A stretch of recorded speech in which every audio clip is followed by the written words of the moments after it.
Bandeko ya dynamique Jean-Pierre Liaou mo ambaweka mamaka epa mwana mboka Henri Mbula moko basanganaki bongo dimanche na Saint-Denis na commune ya Lemba.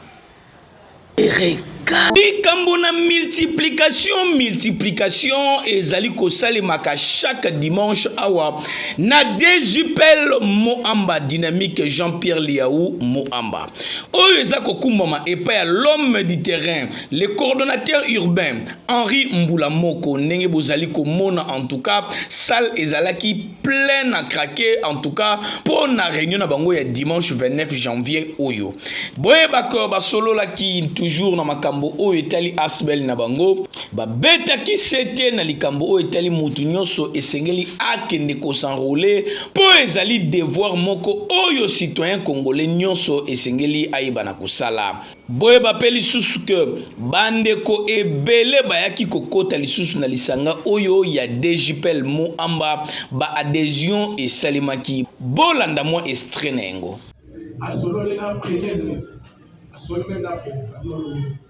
Nous devons mettre fin à cette injustice.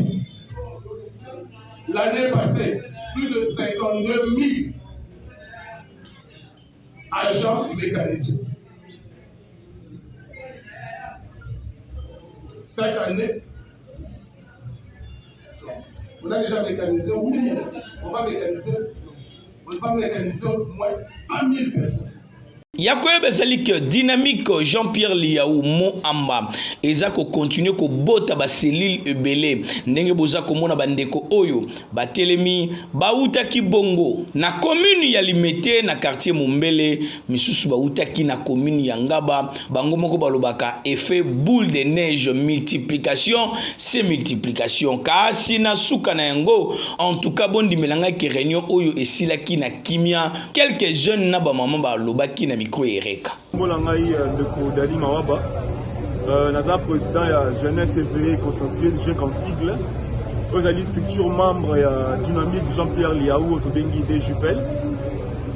Donc la réunion il y a Monen et il y a Dejupel où c'est chaque dimanche pour que tu partages ma vision, ma idée vice-premier ministre, ministre de la fonction publique Jean-Pierre Liaou. Yango to partager ma canisse longona ba membre ya Dejupel. Na au sein de la population congolaise, chinoise en particulier, et plus ba jeunes, baya ko sangala na biso Dejupel, ezali structure moko oyo zo partager ba valeur.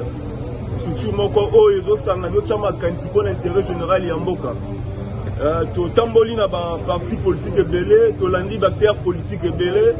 Au cœur, au centre, il y a vision la bango, intérêt partisan, intérêt la bango moko mais la Dejupel, c'est total même de vis bango, tout le monde est dans la triologie, ils ont la patriotisme, solidarité, la justice.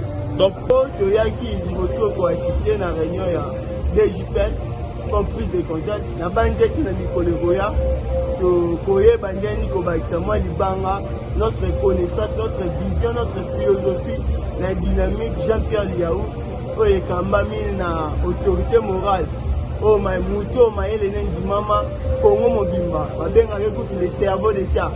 Donc, tout ça, c'est un mingi, na kei d'abord, et puis merci beaucoup. Pour la lelo, tout ce bel goya, pour la dissous, pour la dynamique, il y a Papa Liaou. To sepeli to sadere to sala na elongo esika moko na kati ya commission église na biso église rema bandeko basi mibali basepeli pe baya bamikotisa kati na ye. Yaboye soki tolobi o tolobaka en tout cas l'homme du terrain le coordonnateur Henri Mbula moko musaloza kosala elongo na staff na yo mobimba ezali komona na biso tolobi qui cherche trouve Erika.